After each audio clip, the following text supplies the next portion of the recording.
پیارے بچوں، ایک دفعہ کا ذکر ہے کہ ایک جنگل میں ایک گدھا گزر رہا ہوتا ہے کہ اچانک اس کی نظر شیر کی کھال پر پڑتی ہے۔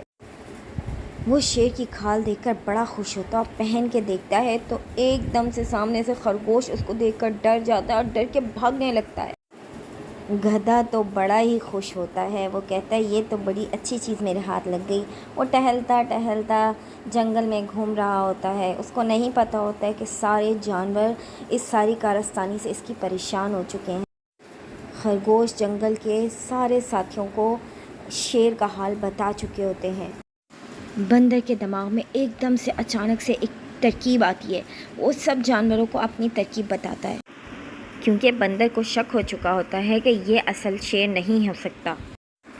بندر کی بات سن کے کچھ جانور تو ڈر جاتے ہیں، لیکن بندر ہمت کرتا ہے اور شیر کے سامنے جا کر کہتا ہے، ارے شیر بھائی، اگر تم واقعی شیر ہو تو ذرا اپنی آواز تو سناؤ۔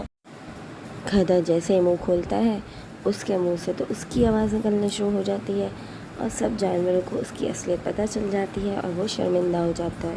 اسی لیے کہتے ہیں، نقل کے لیے عقل کی ضرورت ہوتی ہے۔